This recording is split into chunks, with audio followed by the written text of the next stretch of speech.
It's Sunday, November 5, 2023. I'm Anthony Davis. Welcome to the Weekend Show, where we take a deep dive into the news of the week. You can support my work and independent journalism at patreon.com/5minutenews. Our guest today is an award-winning writer, actor, improviser, and comedian who shot to fame playing Donald Trump in the show he created for Comedy Central called The President Show. He's now host of the podcast Don't Panic. Anthony Atamanuik, welcome to the Weekend Show. Hi, Anthony. Thank you for having me. Two Anthonys. Two Anthonys, yeah. How Yes. will we cope? I don't know.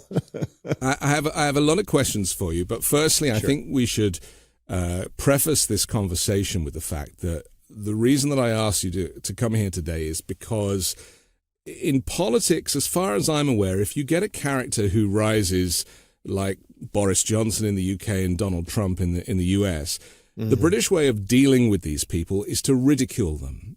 And the media will ridicule them because they're obviously not serious. They're, serious people. They're obviously not serious candidates. They're not really into public service. They're obviously in it for themselves. Right. And so the British way to get rid of Boris Johnson, as they did, was for the media to ridicule him. Right. And so he is now not the prime minister. Yeah. That didn't really work with the media in the US. In fact, it's widely reported that US media actually promoted Donald Trump because he was box office. He gave people a reason to watch the television.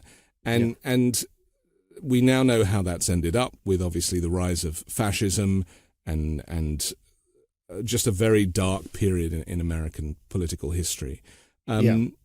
So, my first question to you really is how did the President Show come along at that time? Because this started as a kind of late night talk show with Trump as the host, but very early on in his presidency.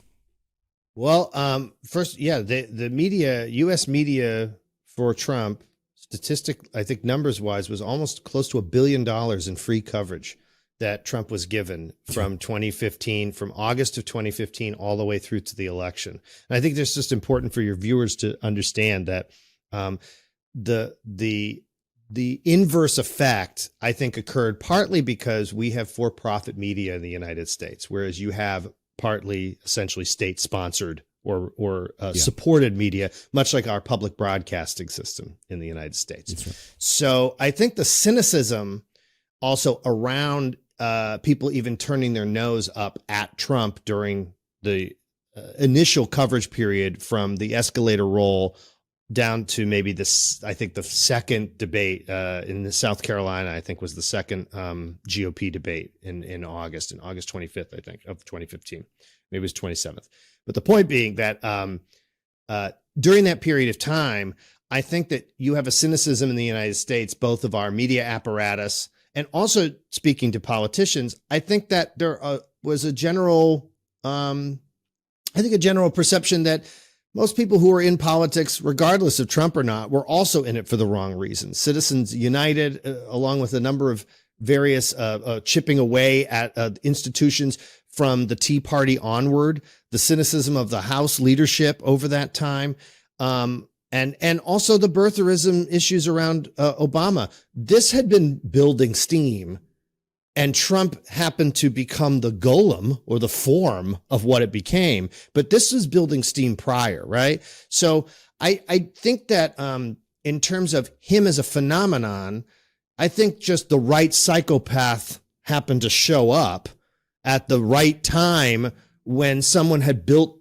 a casing for that psychopath to inhabit. And I use that not as even a pejorative term. I really am I'm not a therapist. I'm not an analyst, but I am an actor. And I can say that he exhibits a lot of psychopathy, from being charming to being able. I mean, if you look at one of the famous interview clips is him being asked what his favorite passage of the Bible was. Yeah. And he says, well, I don't want to say which verse it is because it's very personal to me. And then they go, well, which book, or not which book, which testament, old or new? Yeah. Oh, I like them both equally. That is the mark of a person who understands how to manipulate other people's, not only manipulate other people's responses and reception, but also how to play on people's sense of embarrassment and politeness, which is one of the really great marks of a narcissistic, psychopathic personality. How do I play on other people's politenesses in order to take advantage of them? So that being said, I started, I've been a comic actor and performer for a long time. And I, would sort of do these boot camp shows where every Tuesday I would just do a different character. And it was a lot of social commentary mixed in with the whatever material I did. Long and the short, I think I improvised Trump in a show at a flagship show at UCB called ASCAT. Someone said, "Oh, that Trump was funny. You should do a show." And I think I booked it a week later, September 7th of 2015. I did a show called Trump Dump. And the predicate of that show was he had won. And this was his first press conference after he won. And you can go back. I think I have some clips up online. You can go back and look at those clips. Almost 90% of what I said in 2015 came true. So anyway, I ended up doing a tour with my friend James Adomian, who played Bernie Sanders. And that tour led to a few specials on the Fusion Network, which was a cable channel that was becoming a YouTube channel. And then when he got elected, I had appeared on Howard Stern and it appeared on CNN on election night, on The View on election night. But I had started making the rounds and sort of assessing things and doing my own form of commentary. So by the time he got elected, it sort of became natural, this idea of like, well, what would Donald Trump's fireside chats be? Like if FDR did fireside chats, in order to comfort a nation, wouldn't his be sort of a mix of Carson from the 70s and the Robert De Niro hosted like talk show from Casino, that when his character has to like get relegated to doing, can't do anything with the casino. And it's sort of like the third act of the film. And he's doing this sort of very Vegas-y, cheesy kind of show. So I figured this would be Trump's fireside chats, would essentially be a late night talk show straight from the Oval Office. So that was the conceit of the show, to give you as best a brief history as I can give you of what it was. But I mean, I said that Trump was a white supremacist as Trump. I was also doing him on Brooke Baldwin's show in February of 2016. I think I was one of the first people to say, his alignment with white supremacy, on a major cable news network. And it made the producers nervous that I said it. But again, to me, these things are observations. They're not even, it's a dispersion to be a white supremacist, but it's an observation. And I can get into why I kind of knew that and saw that, but I don't want to steamroll you. But we'll get it. We'll get into that because I genuinely am interested. What also interests me is the lack of political commentary for the public at large in the US. Mm-hmm. We have a lot of shows on British television that are satirical comedy shows, political satire. And, that it keeps the national conversation going. And it occurred to me that really if you don't watch the news, and a lot of people don't watch the news, then really the only interaction you have with what might be going on is with the late night talk show hosts when they do their monologue. And the monologue invariably, whether it be, obviously Jimmy Fallon does a little less politics than some of the others, but ultimately that is really, for a lot of people, a way to get their dose of what's been going on in the political world. And it is rather tragic that somebody who has come to represent, the far right and the extreme nature of politics in fascism, it had only really been communicated to the public that these things were happening because of the late night talk show host. And that's why I thought your show, The President Show, was so genius, because to humiliate Donald Trump and to send him up is to give him a late night talk show, which his ego is perfect for. Yes. To set it in the Oval Office where the Resolute desk is the desk that every late night talk show host has, and to have guests on and to have, Bernie Sanders as a sidekick. To me, it was genius. And I know it ran for 20 episodes on Comedy Central. Yeah. So with that gift, did you feel while you were making that show that you had a social responsibility to expose him for who he really was? Yeah, I would argue that you could look at our series as a book, as an apocryphal book or a Nostradamus-like roadmap for what ended up being the next 4 years from that point on. Yeah. And just a one correction, that it was actually Mike Pence was the sidekick. Pence. Yeah. Yes. Played by my showrunner, Pete Gross, the great Pete Gross.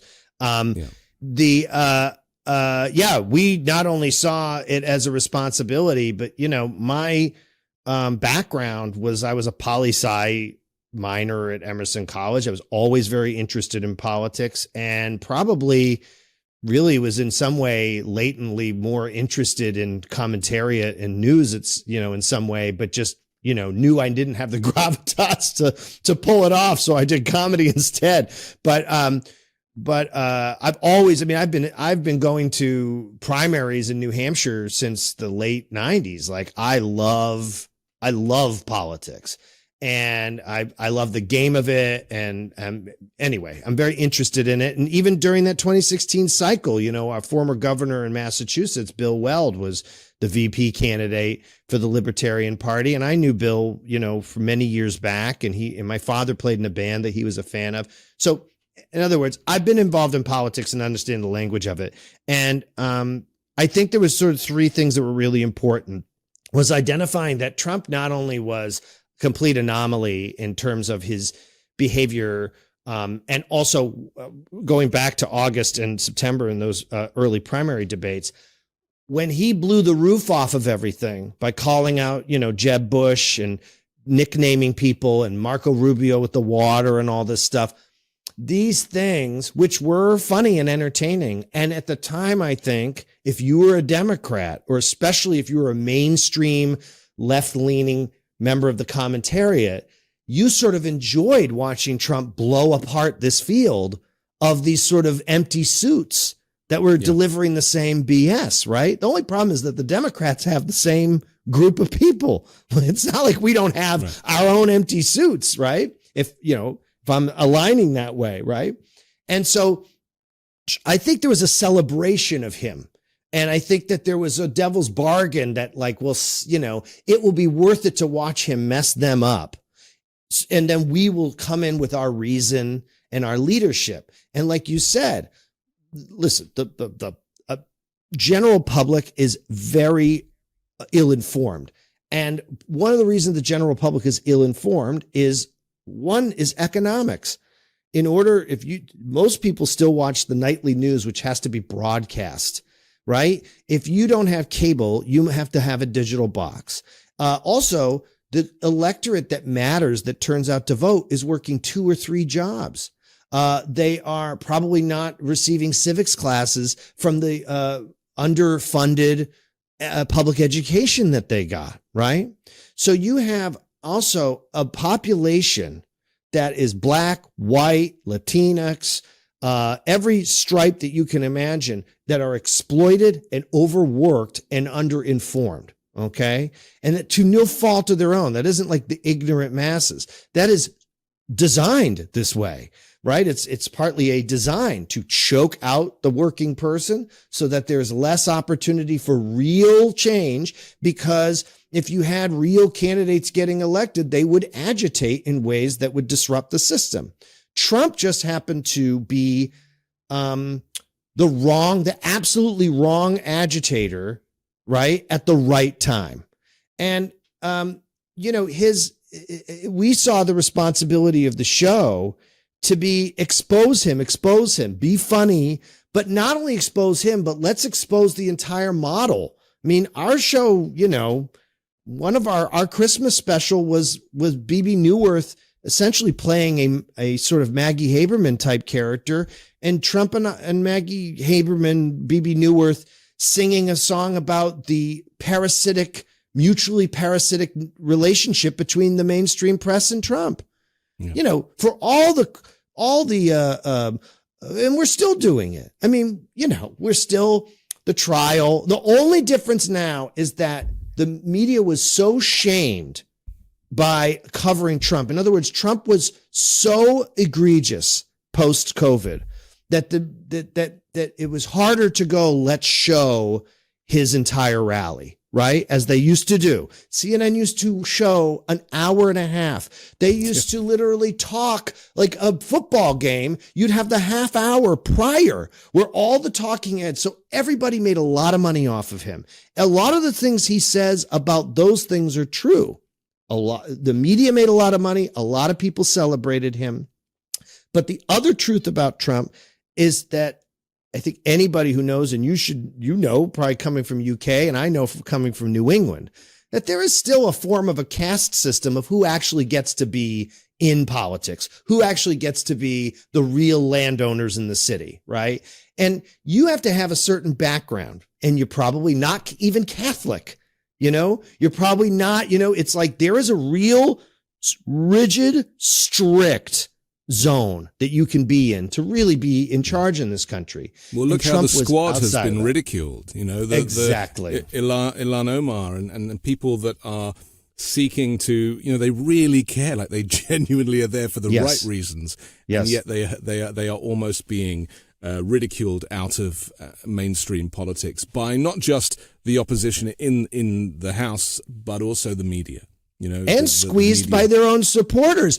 Right. Squeezed by the DSA because now they're not living up to the radical change that they want. In other words, you cannot win because what Trump ushered in that was more destructive than anything was the era of true extremity that was celebrated and not marginalized. And the argument I would make is that back in my day, you had, I don't know who your guy was, maybe it was Enoch Powell or whatever, that you had the guy at the card table for Lyndon LaRouche in Harvard Square or whatever, and he had pamphlets and he was sort of screaming about stuff, and you could sort of marginalize it. Or Morton Downey Jr. on New Jersey television that was broadcast on UHF channels in the 80s, right? You had this sort of margin, right? Weekly World News. It was the fringe. It was the fringe of politics. It wasn't at the very heart. And compare that to the new Speaker of the House, who is a far right Christian nationalist. Yes, and within his first week, Mike Johnson, we're talking about, he has already, using leverage and taking this kind of religious belief to direct his. I mean, he refused to meet with some Ukrainian religious leaders the other day. Yes, I mean, this is an example of how the pox of extremism can infiltrate an entire political system very, very quickly. Yes, because it's only been 6-7 years since this all kicked off. It's always been around Tea Party and obviously down back to the KKK, but it's never really been at the very center of American politics in this way. So I just want to ask you about mental health, because this is something that the media and politics won't go to. The very powerful documentary that was called Unfit, the psychology of Donald Trump, which was on Netflix and Prime and various streaming services. It had a whole bunch of psychologists, psychiatrists, psychotherapists analyzing Donald Trump. And the argument that a few people have made, how can you analyze him if you've never done a session with him? It's just garbage, because this is the most photographed man on the planet, right? So there's enough material for them to do this. And Bandy Lee, who's been on this show a few times, is the psychiatrist who really has put out this duty to warn the fact that the malignant narcissism is the cause of all of this destruction. Yes. But the media won't talk about his mental health. And the other politicians won't go there either. Right.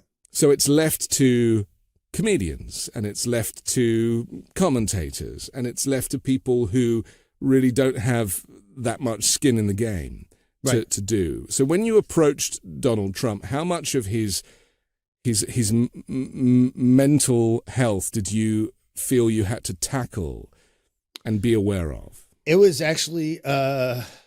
I think it was probably one of the more cathartic experiences I've had, and also frightening, because I had to reconcile, as I think we all do, we have to reconcile that we all have the nature or ability to turn that on in ourselves, that that is a part of yourself, right?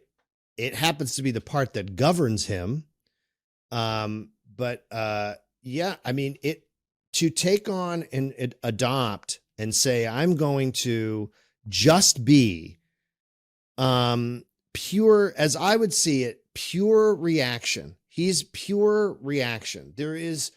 He is intaking all threats. And I think this probably comes from, because with two things, we had a psychologist on our show. We did a fake therapy session with Trump as one of our bits on the show. And I wish I could look it up, because the guy he had written a book. I should have remembered this, but I didn't prepare for this part. He wrote a book about the psychology of Trump, and he did an analysis, and it was sort of the same conversation, what's the ethical responsibility of analyzing someone? There's sort of two things. One, he expresses violence at a very early age. He is 5 or 6, and he is braining a kid with a rock. He used to take girls he would sit behind in class, and he would pull their ponytails and pull them down out of their chair. Okay. And these are from his childhood friends. I've spoken to them in segments on the show. He used to eat oranges through the rind as part of a ritual before they would play some sort of sport. But his mother, would have these nervous breakdowns, and she would sort of have these mental breakdowns, and his father was deeply abusive. So this is not, empathy is not sympathy, and empathy is not endorsement. But this was a person who probably grew up damaged, was born with some damage, watched his mother lose her mind. She would go into the bedroom and just lie there and not talk to anyone for days. Then she would have screaming fits. She would go wander down to the Key Foods and yell out in front of the Key Foods. And if she saw people of color, say that they were trying to mug her or attack her. Okay. So she was completely off her rocker. And Fred was abusive. And also, I think disappoint how he always talks about his older brother who died, who passed away from alcoholism. Yeah. So, he was, I think, a huge trauma when he passed away. That's Mary's father. I think it was a really deep, deep trauma for Trump. I actually think Trump looked up to him. And Trump didn't go to the funeral or something. He went to the cinema instead. Yeah. Yeah. I think he did not go to the funeral. He went to the cinema, which, by the way, it seems gross on its face. Who knows what it was? I don't know. No. It could have been that he couldn't deal with it. But the point, and the reason I say is you have to approach it that he's a person, right? He might be monstrous. He is a person, right? And why it's important to see someone as a person is because that's the best way to defeat them. If you see them just as a sort of ethereal creature, a brand, a monster, whatever, you can't. So I think that in approaching that, I went, okay, so this guy is all defense, all stimuli, and also all indulgence. And everything is about scheming about what he can get away with. And I think he really does believe this. I think if he believes that if you believe in the reality that you want to, it's almost very sort of new age. I think he really believes in creating your own reality. And I think that's worked for him for quite a long time. I think his understanding of gaming the system of you want to build a building, and then don't pay the workers, let them sue you, and then let the courts do the work. And then you will pay 50% of the price. You'll pay the lawyers. You end up saving money, and you delay everybody, and you delay paying everybody, right? It's like what he's being charged with now, the hyperinflating of the value of his properties.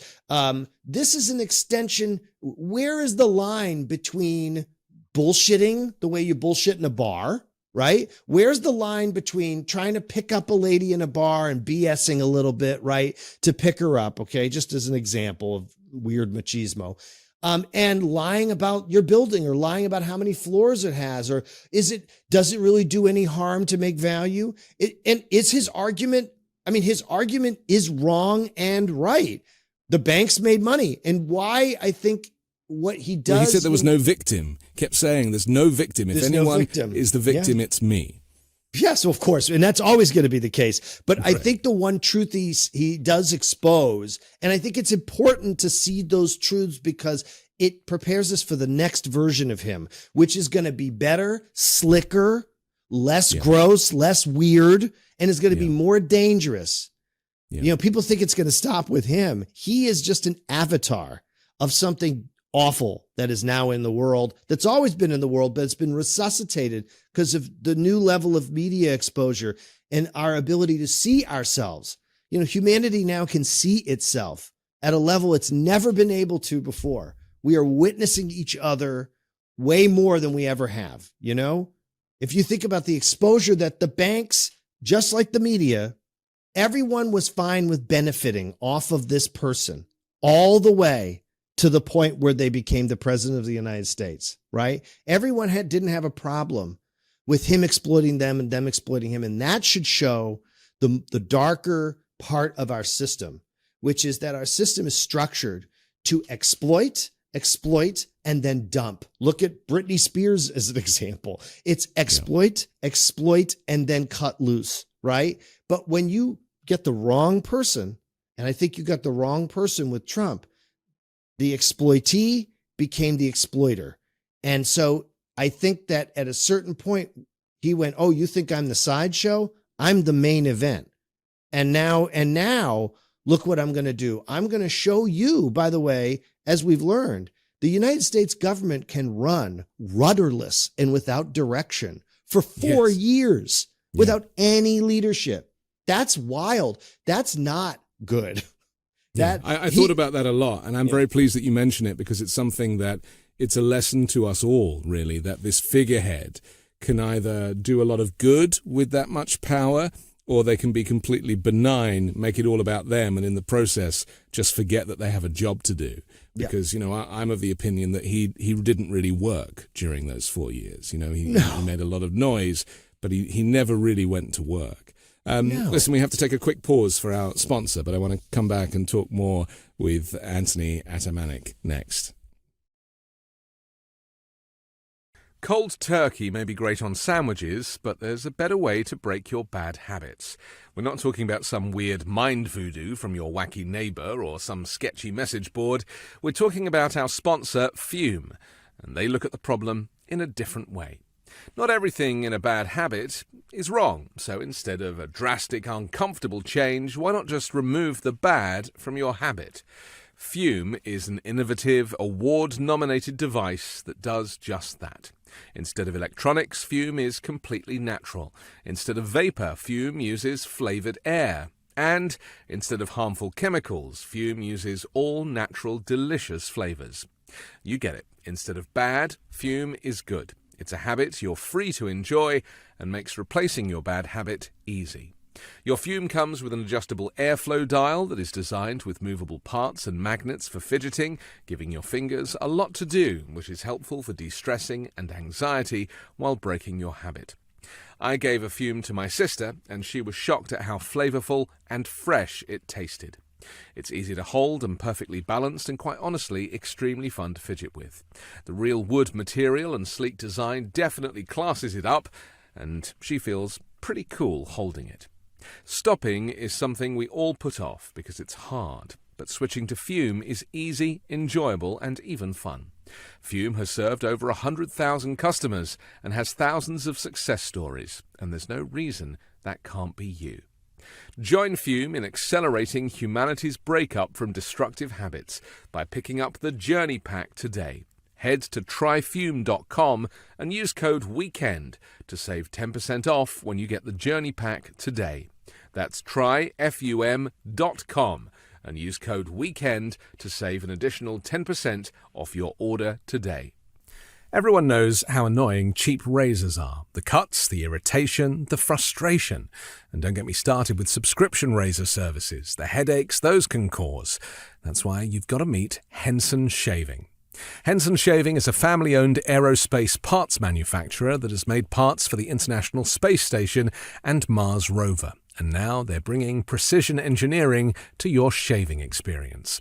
Razor blades are like diving boards. The longer the board, the more the wobble. And the more wobble, the more nicks, cuts, and scrapes. A bad shave isn't a blade problem, it's an extension problem. By using aerospace-grade CNC machines, Henson makes metal razors that extend just 0.0013 inches, which is less than the thickness of a human hair. That means a secure and stable blade with a vibration-free shave. And it gets better. The razor has built-in channels to evacuate hair and cream, which makes clogging virtually impossible. Seriously, Henson Shaving wants to be the best razor, not the best razor business. That means no plastic, no subscriptions, no proprietary blades, and no planned obsolescence. The Henson razor works with standard dual-edged blades to give you that old-school shave with the benefits of new-school tech. Once you own a Henson razor, it's only about $3 to $5 per year to replace the blades. My first shave with the Henson razor was incredibly refreshing. The design is sleek, the durability is top-notch. The Henson razor is truly so much better than your run-of-the-mill, quote-unquote, traditional razor brand. And the affordability factor is absolutely game-changing. No more wasting your money on expensive blades. With Henson Shaving, you can get a year of blades for $5. It's time to say no to subscriptions and yes to a razor that'll last you a lifetime. Visit hensonshaving.com/weekend to pick the razor for you and use code WEEKEND and you'll get 2 years worth of blades free with your razor. Just make sure you add them to your cart. That's 100 free blades when you head to hensonshaving.com/weekend and use code WEEKEND.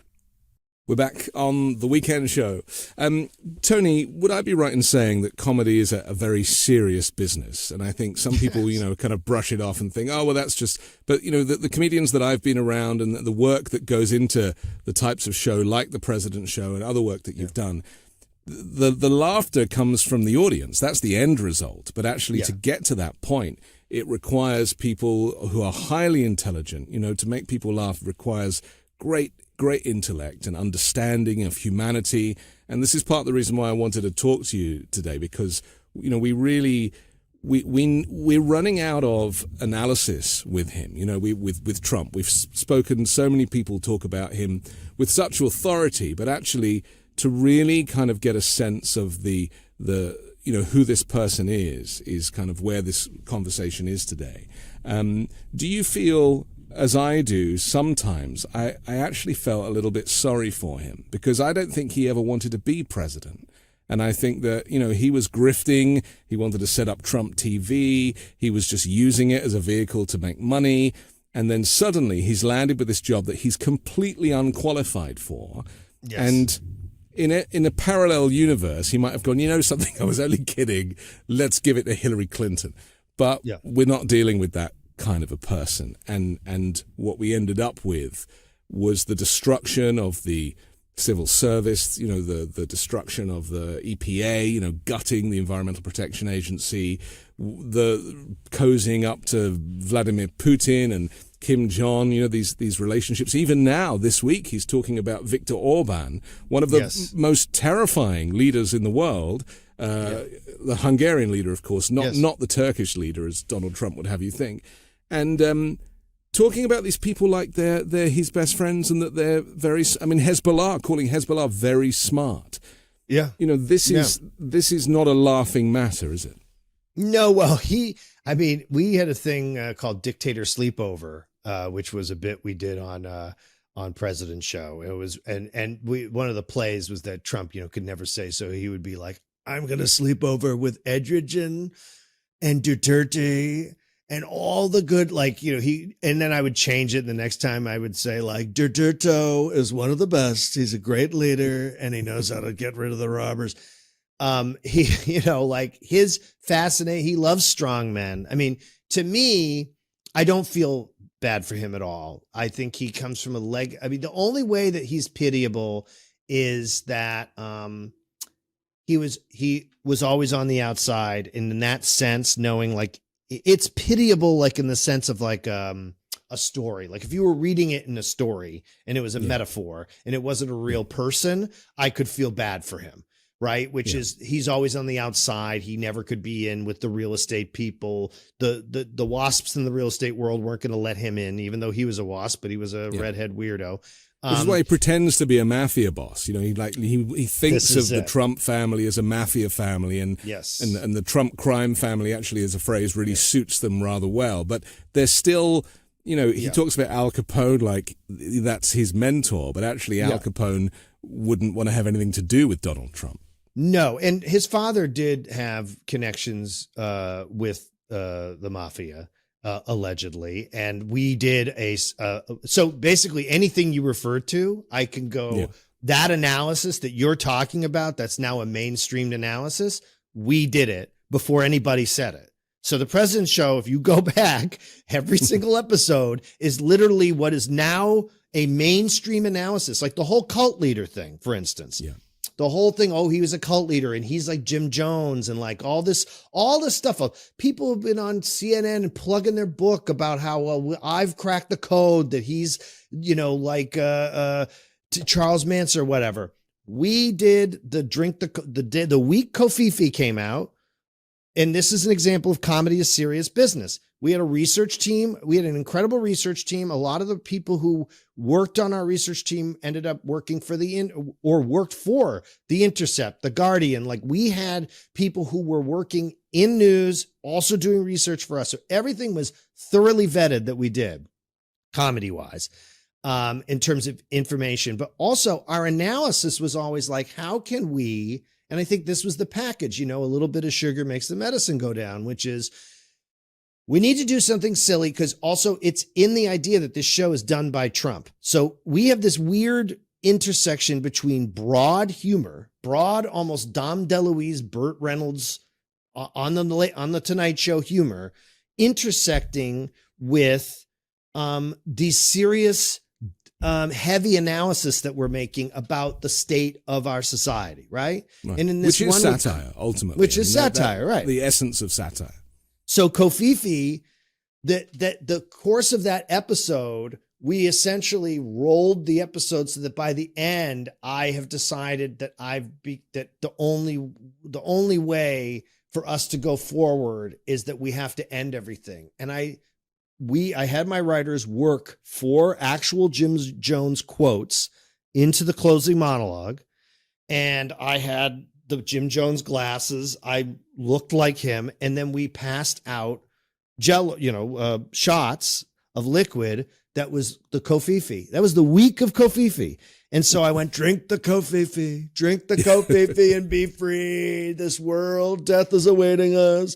And so, and that was our way of saying, this is classic cult leader. And if you notice in terms of history, a lot of cult analysis, a lot of the funding for that in the FBI dried up in the late 90s. And if you think about it, because of our lack of awareness of cult analysis, it has led to Nexium, Teal Swan, Donald Trump. All these new cults have sprung up partly because of, again, every time there's an advancement in mass media, from Gutenberg's printing press to the radio to film to social media, along with it comes proto-fascistic nationalistic states in the 15th and 16th centuries. It comes fascism across Europe in the 20s, 30s, and 40s. And then, of course, fascism coming with Twitter and Instagram and Facebook and Periscope. So you can see this pattern. So, it's cyclical, isn't it? I mean, a lot of scholars talk about the cyclical nature of these things. In the same way that clothes come back into fashion, so does political extremism and kind of cult behavior. Partnered with media expansion. The reason I said it's so important to see this is that in our current circumstance right now, where, yes, everything is really the most tragic it's been in the Middle East. And at the same time, we've both been around for the first intifada, the second intifada. We were maybe, I don't know if you were alive for the hostages in the 70s, that the Olympic murders. This is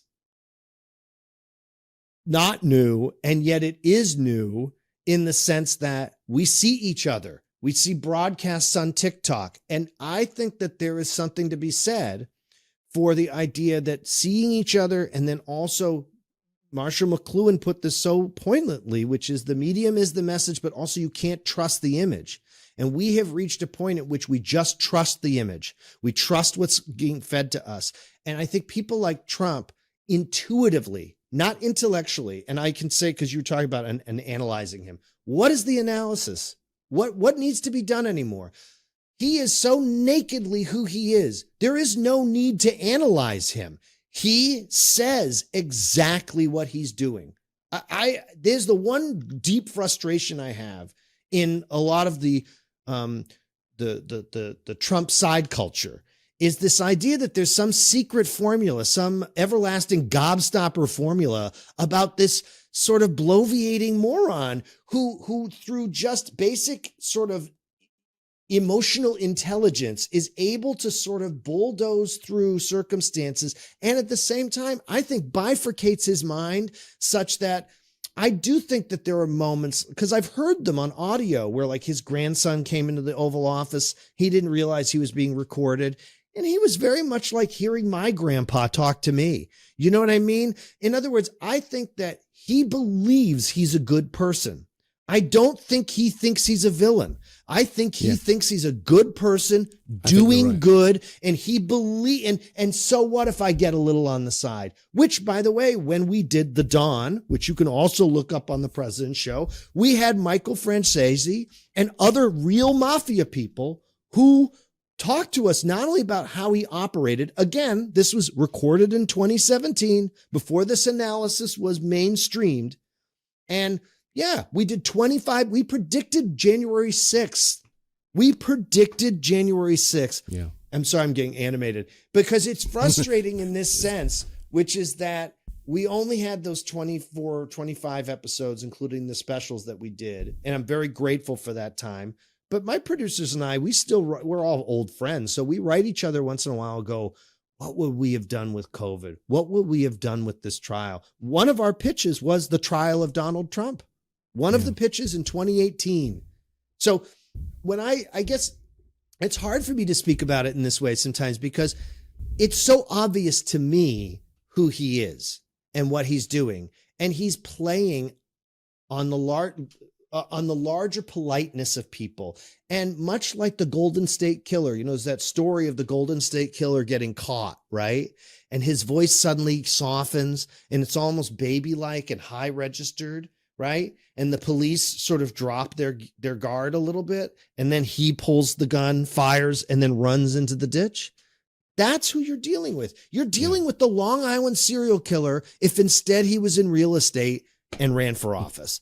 That's all. So let me ask you, because people often get quite animated themselves when people say he's dumb. He's not smart. He doesn't know what he's doing. He's just an idiot. And then the counter argument is that actually he's a criminal mastermind and that he's a genius and he's a marketing genius. Where do you think that argument should land? Neither are true. He is a rare form of listen, I think that he has a couple of tricks that have worked for a long time. So do I think that he has in his pocket, do I think he has a fundamental understanding of how to play the media? And do I think he exposed the media to that? He exposed them for that. And therefore that was the big shift that happened from 2016 to 2020. The fake news movement. Yes.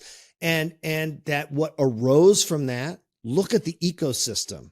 Look at the ecosystem now of news and alternate media that has erupted out of, right? To the degree where you have desperation by Fox, MSNBC, and CNN to try to get coverage, that they're almost frothing when some crisis happens because they know at least they'll get nominal viewership. As you said, you're getting viewership online that most cable channels would kill for on a weekly basis. Now think about if you sling ugliness, right? And awfulness, and people are attracted to that and have been for time immemorial. It's the circus. People are going to, so Trump, does he have that innate understanding? Yes. So in that sense, I would say that I think that he is a rare creature. I said this once, I think on another show. I can't remember. But he's like an amoeba, whereas it's almost more like the way that a sea turtle knows to go to the light of the moon I don't think that it's intellectual. I think that it is reptilian, and not like in a David Icke, crazy way, but like, yeah. I think it's reptilian in the sense that he is reacting to stimuli. He has stimulus. I think really, if anything, everything is about stimulation for him. It's about stimulus and survival. And if there's any genius, it's his capacity to charm. I have no doubt that hanging out and having dinner with him would be fun. I bet that you shoot the shit about Kim Kardashian, Bravo stuff, a couple of celebrity gossip. I mean, you just think about how he is. I used to do a bit in the live show where I would talk about green energy, and it became me basically talking about the plot of Star Trek II and terraforming a planet. But Trump is sort of, moving in and out where he's like, the Project Genesis could transform a planet in 24 hours. It's incredible. I've seen it in a movie. And so the idea of that he lapses in and out. What does he know is reality? What isn't reality? Because if your entire existence is making up stories and pretending to be other people to get attention, the older you get, the one, you've hardwired yourself to do that. So you have hardwired neural pathways. And in addition to that, you so fundamentally lose your capacity to determine what's real and what's not that, again, do I think there's genius there? I don't know. I think that there is a very savvy ability to take advantage of exploitable areas. And what we learned was there was a lot of, in a free society, there's a lot to exploit because that's the nature of a free society.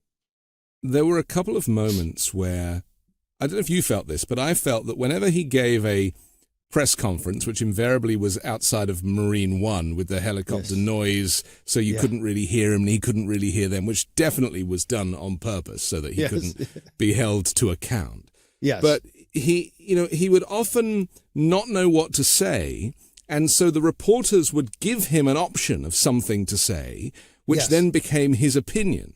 And so a lot of the media unknowingly were driving policy because they were implanting solutions or answers. Are you going to fire this person? Do you think that this person should apologize? And he'd never thought about any of this because all he thought about was McDonald's. So suddenly he was like given a script. And conversely, that would happen like when he thought of Space Force because he kind of got something wrong and he goes, Space Force. And then he's like, you see the brain going, this is a marketing genius. And then, of course, he steals the Star Trek logo and the rest is history. Yeah. I mean, we're talking about the most powerful man in the world for those 4 years, and this is how he operates. Yeah. I mean, we allowed this to happen. We as a population allowed this to happen because of a number of factors. Some of them have to do with sexism and misogyny. Some of them have to do with the larger exploitation of the working person at the expense of the political system. And some of it has to do with a lot of latency. A lot of it has to do with the latency of the disparities in American society between those who built the country for free and were enslaved, and the fact that was never answered, it was never spoken to. It is a particular issue in the Black community.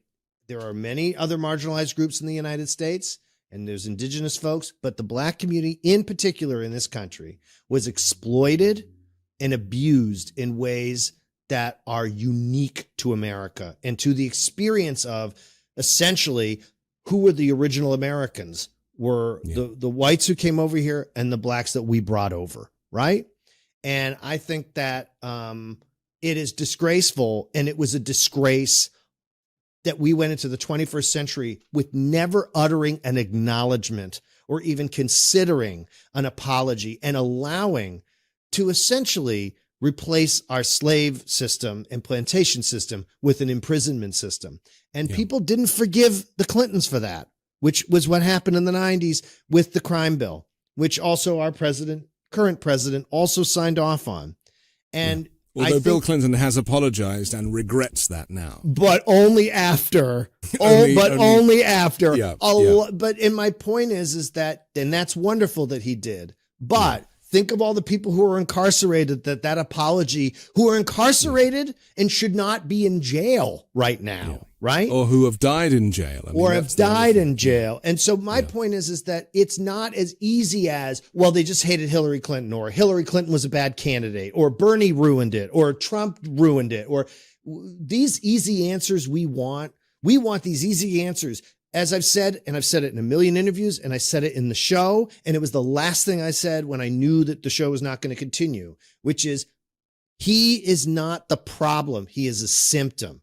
Okay. He is losing your taste with COVID.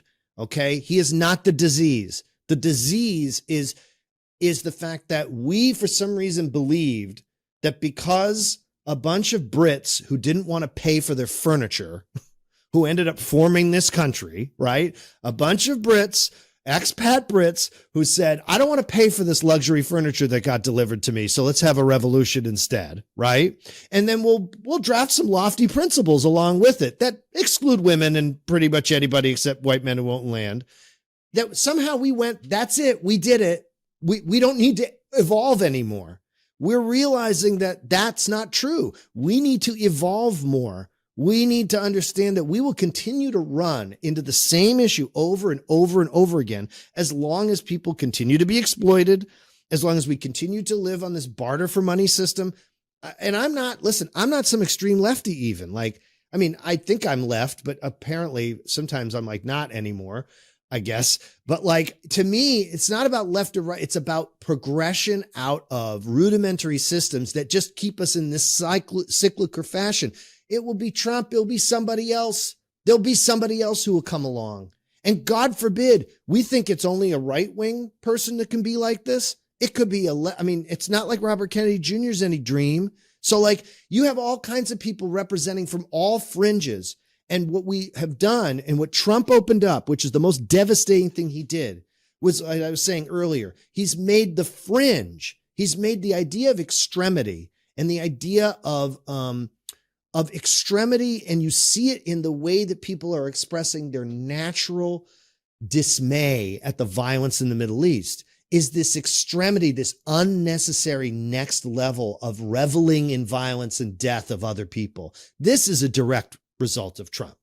This is a direct result of our celebration of extremity and viewing moderation, right, as somehow slow, weak, corporate, mainstream, right? Whereas there's a version of moderation that is instead saying, no, we want to lift everybody up, and we want to do it in a secure way that gives us a new system that we can do this in without having to completely agitate and destroy. Because the true comfort of the West is the belief that crashing the system would somehow, you'd still be able to get your Netflix and your Seamless and your Blue Apron and all the BS that all these people are doing, right? They're on Twitter talking about burn the system down.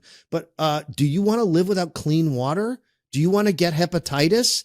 Do you want to be scavenging or fighting to live, as most of the world already does? And a lot of the world wants to come here because they don't want that.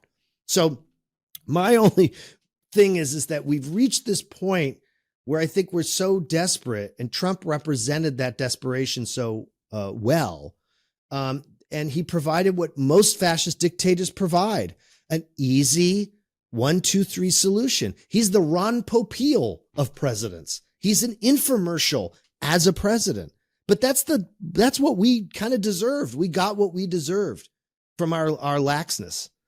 Sorry, you have to cut me off. I'll keep talking, Anthony. No, I don't want to cut you off. And I was actually thinking about the genius of an improviser is to open their mind to language.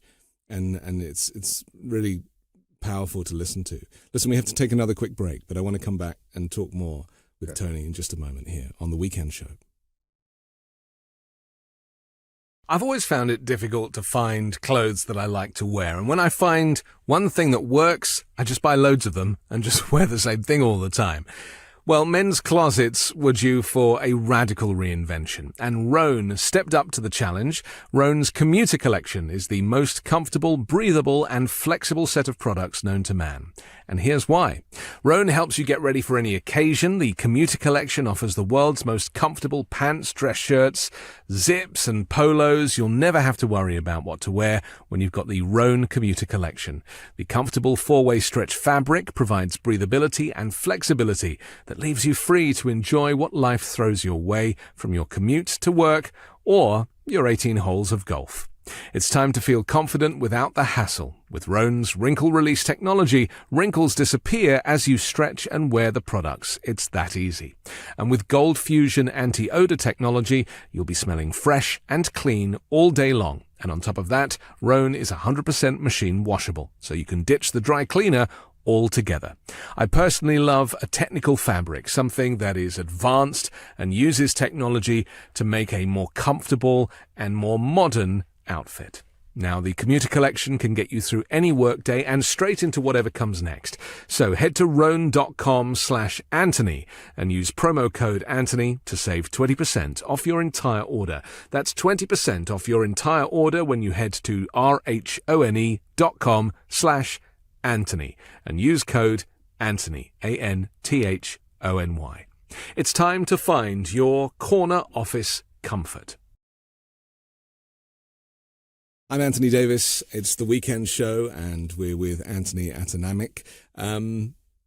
There's so much to say about this guy, and my fear is that when we talk about Donald Trump, it's always done with a smile on our face and with humor, because there is something about him that is intrinsically amusing.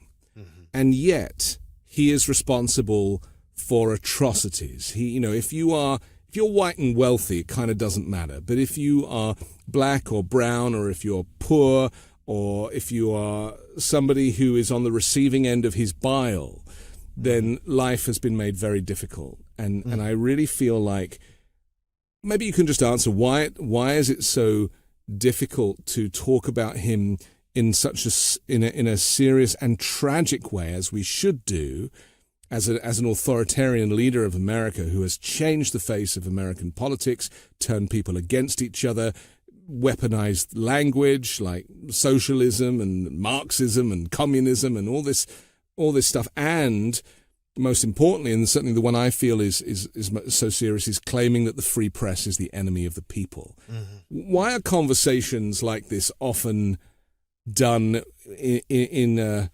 with a sense of humor? Is it because we just can't handle the seriousness and doomsday conversations don't play well in America? No, I think that, listen, I think that's the reason I only had 24 episodes of my show, because I agree with you. I think that it was okay to portray him as a buffoon. And my perspective of portraying him was to portray him earnestly ignorant, earnestly, blissfully moving through, but always panicked about getting caught, right? Which is all true. He's on the lam, which is all true. Yeah. And I'll give you an example of, we were doing the show when the Vegas shooting happened. And, it was one of the largest losses of life in the United States in a shooting in its history.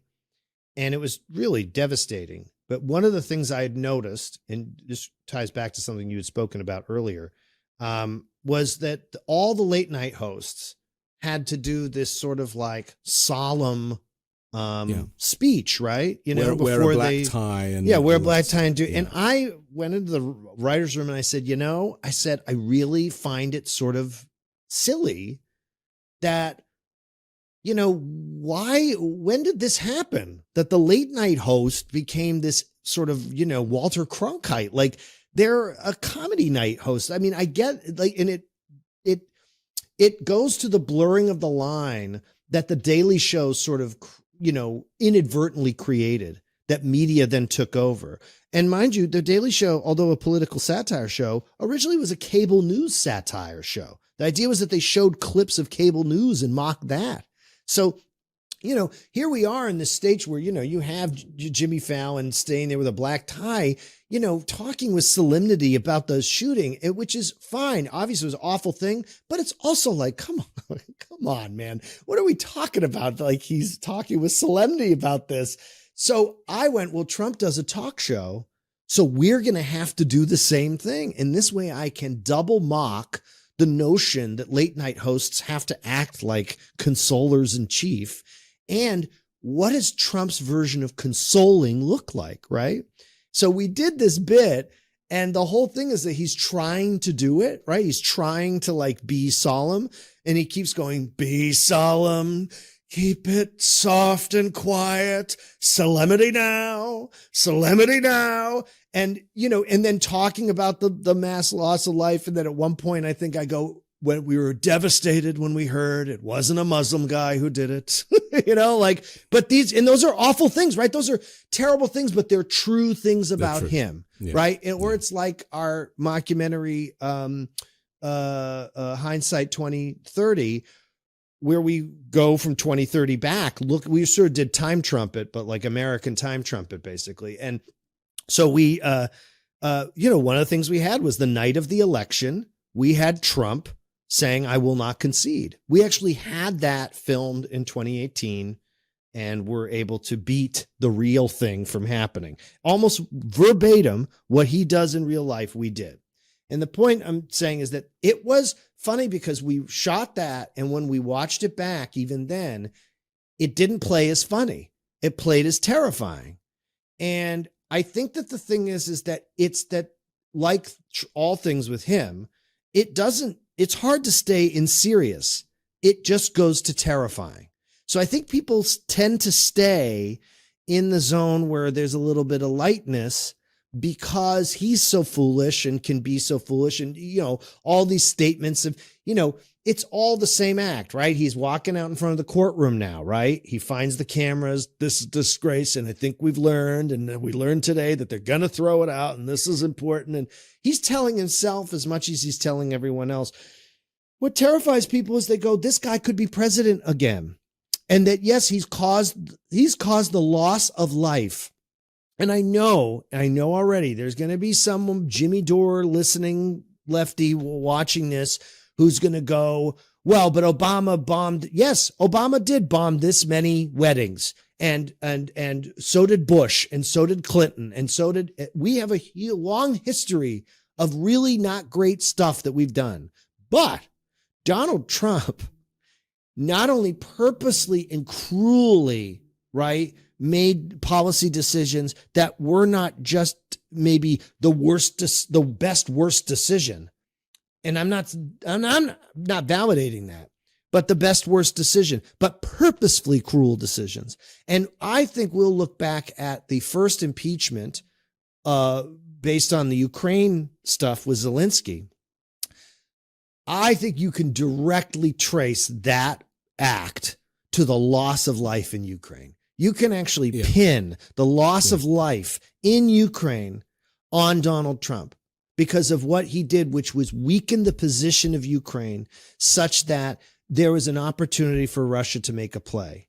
And I do think people forget, right now we're in an era where, talking about seriousness, of a lot of burn it all down, we need to reclaim it, and a lot of the stuff you're hearing out of, justifiably, as I've said before, I think I'm on the side of a lot of the things I'm talking about, but a lot of the propaganda you see online is age old. It is Soviet. It's the same stuff the Nazis were dropping on the black regiments in the 40s, which was exposing truths about the West, colonialism, exploitation of indigenous peoples.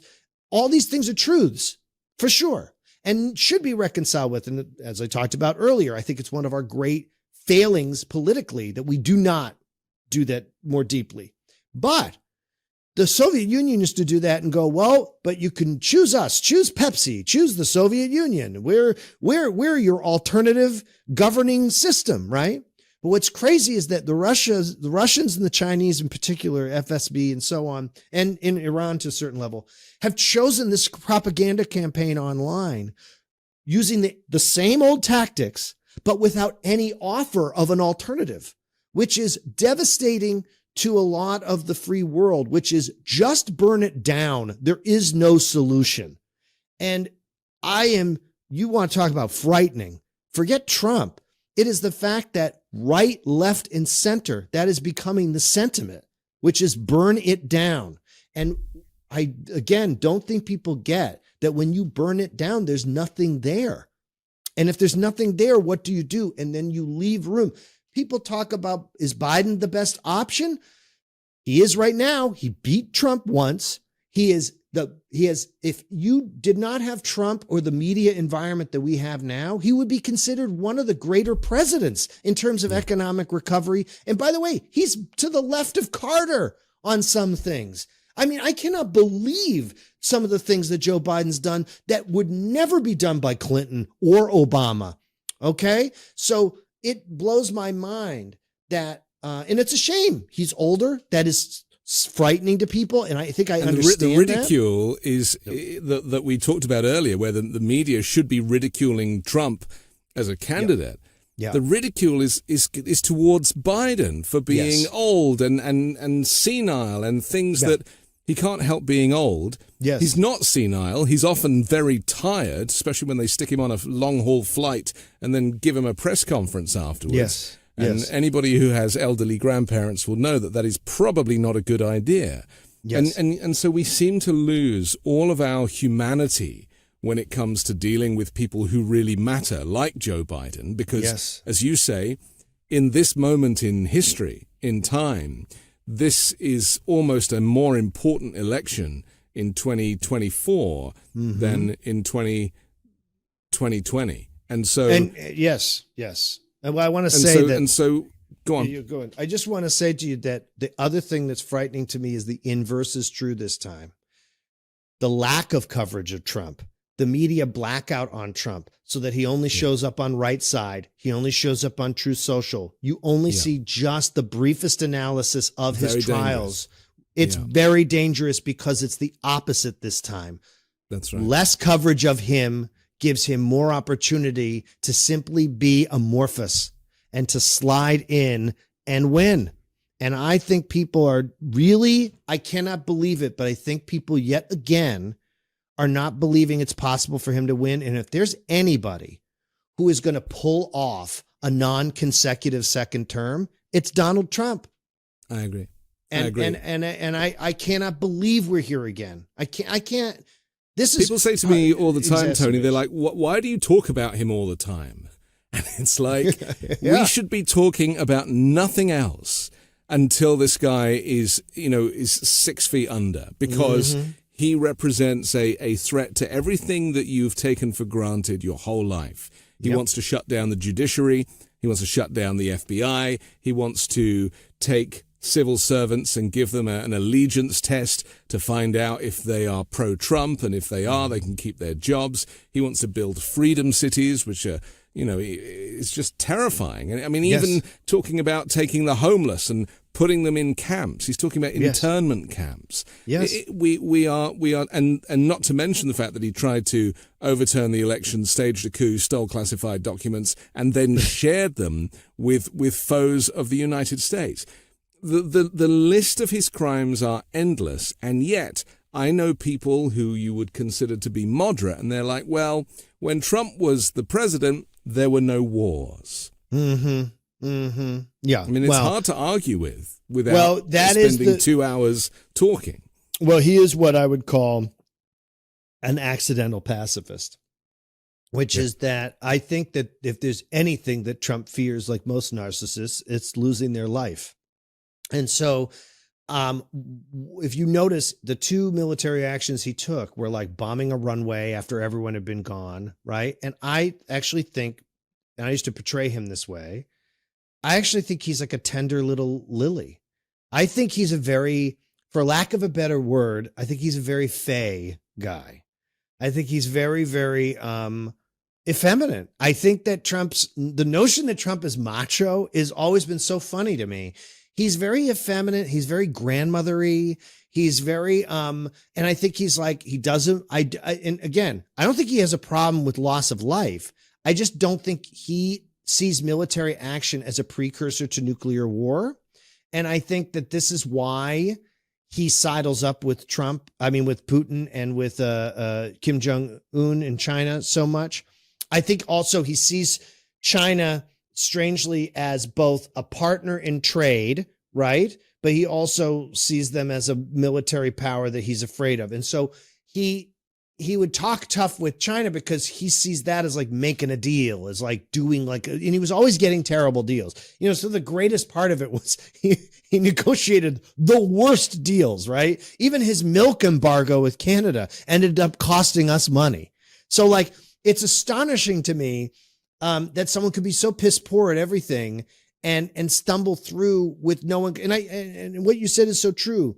And I think it's the growing list of the buckshot of criminality is such that I think it becomes overwhelming. And I think you have the worst combination of disaffected people, especially young people, who are justifiably disaffected.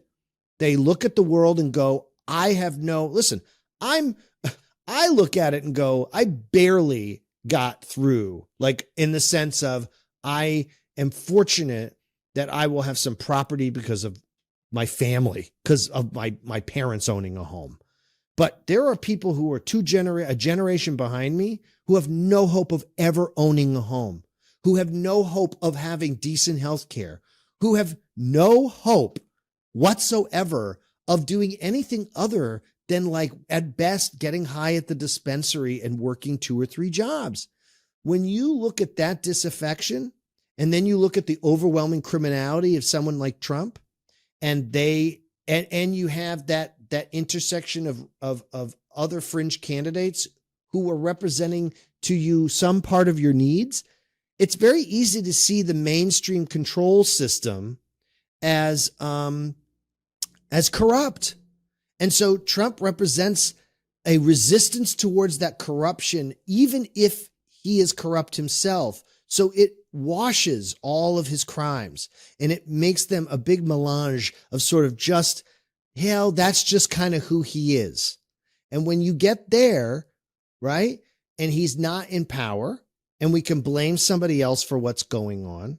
But think about the fact that post-Trump, is the presidency ever going to be regarded as serious anymore?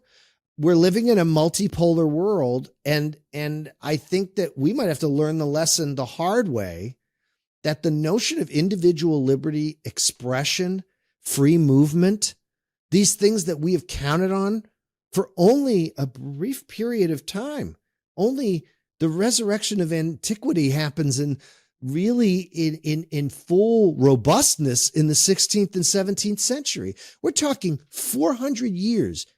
A candle has been lit that the wick is that short, and we are flicking that flame. And who knows, the last time we snuffed out that candle was 1,100 years. 1,100 years of illiteracy and disease and control by radical religious elements that the Catholic Church and the resulting crusades I'm forgetting the word right now, the Inquisition. These things are the result of not having any ordered society that considers individual expression and self important. And I think we have no consideration for how paper thin the membrane is. And even after everything we've been through. Anyway, that's my speech. The word really that is being mistreated, just finally, is democracy. Yes. It's a word that people didn't really think about until there was a chance they might lose it. The far right in Congress now, and I include the Speaker of the House, say that, well, we're not a democracy, we're a constitutional republic. And so they're trying to change the language, and the nuance of America being both is now lost on this polarized society.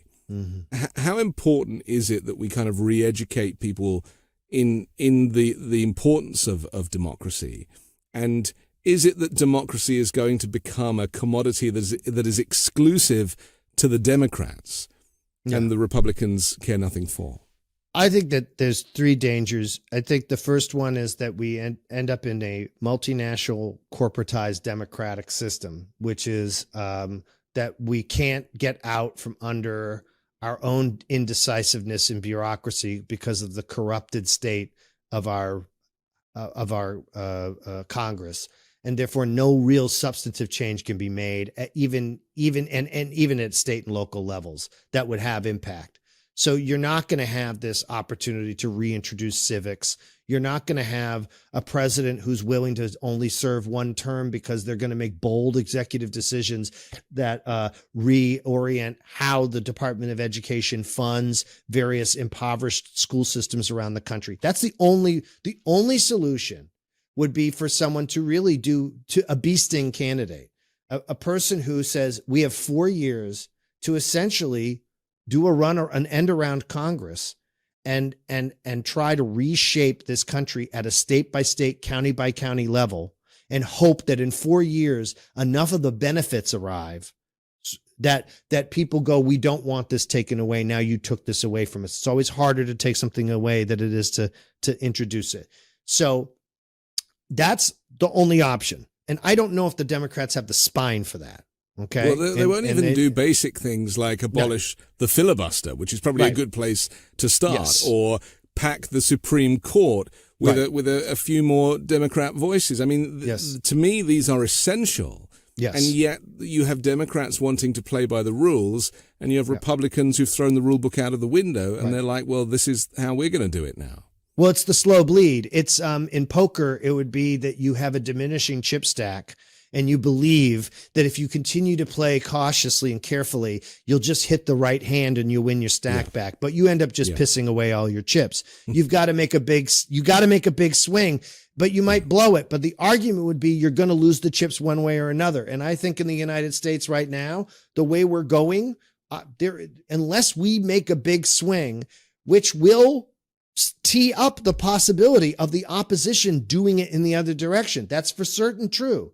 But it is a guarantee if we do nothing that this will just slowly become a theocratic state. I think we haven't mentioned this in the entirety of this interview, that Roe v. Wade was overturned, that a woman's bodily right to her autonomy is no longer the law of the land in the United States. And as I know women are probably not feeling this way, but let's face it, how is that not the main story every single day? How many women, sorry, I just hit the table. How many women are in charge of newsrooms? How many women are the faces of news? And it's not the top, and it doesn't have to just be women, but it affects obviously women deeply because of their autonomy. So we're so numb.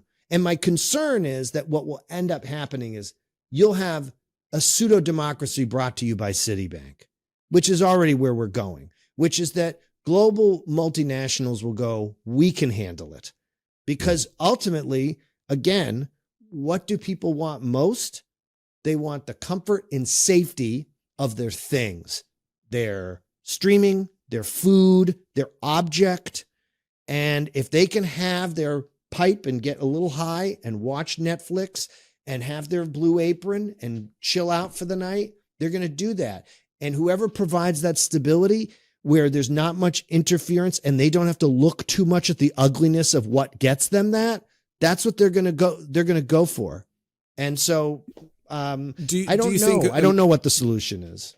Do you think that if Trump were to win in next year, do you think that that's what America deserves? Like, by taking one's eye off the ball, all of these component parts that we've talked about, from the media being involved and rampant capitalism and everything that is this imperfect storm that has created this movement, is that what the U.S. deserves? You know, sometimes it when you think it can't go any lower, it needs to before it can rise again.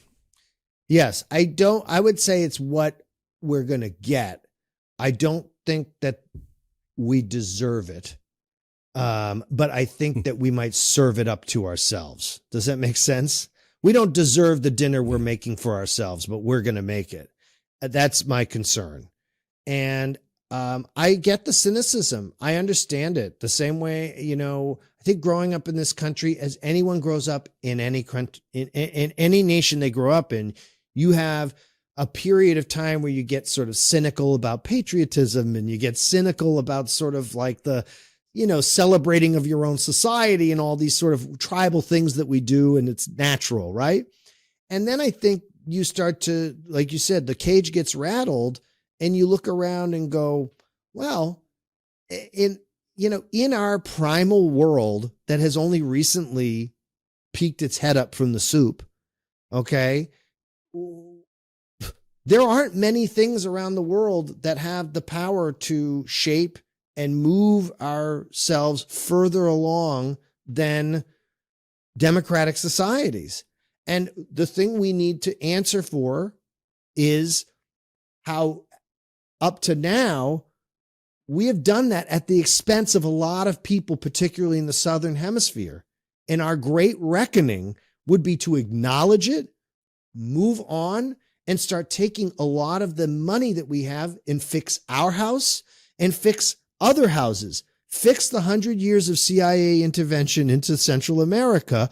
And you know what you do? You start to also bottleneck your immigration crisis. Because people go, I don't need to escape Honduras because I'm afraid my kid's head is going to get put on a pike. So I think that, I think Trump getting elected will, I think if Trump gets reelected, I don't know what we are in four years after that. I think, like I said, I think we'll either be saved by multinational corporations, or I think we will have a series of violent, destabilizing events in the United States and around the world that will plunge us into such chaos that it will be we think day to day now. We go, day to day, or like when we had Trump as president, it was like, I can't take another day. It feels claustrophobic. Him being president a second time, minute to minute, second to second. Yeah. Just like truly isn't it interesting terrifying. Though that I talked a lot about the fact that how do we have these conversations and get really serious? Mm-hmm. And the only time you and I lost our smiles was when we talked about the prospect of him winning a second term. Yeah. Because that is, there is a visceral reaction to the danger of that. And it's not because we're snowflake lefties or any of that stuff. It's because we appreciate that society needs leadership. And it needs guidance. And we haven't mentioned climate change, but he doesn't even know what that is. Right. And most of my reading and research at the moment is about climate migration and how as the planet warms, we're going to see an influx of climate migrants at a rate that the southern border has never seen in history. And no one is talking about it. The only person that mentions it is Greta Thunberg, and she keeps being arrested for protesting. Yes. So that is the kind of the future that we have to look forward to if we take our eye off the ball.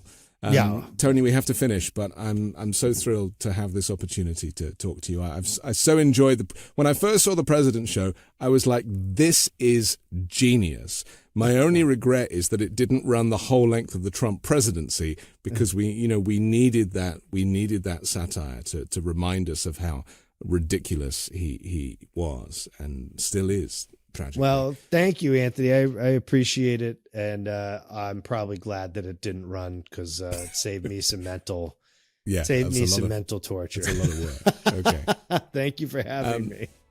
My thanks to Anthony Atamanuik. I'm Anthony Davis. Don't forget to support me and independent journalism at patreon.com/5Minute News and download the daily 5-Minute News podcast, which drops every morning.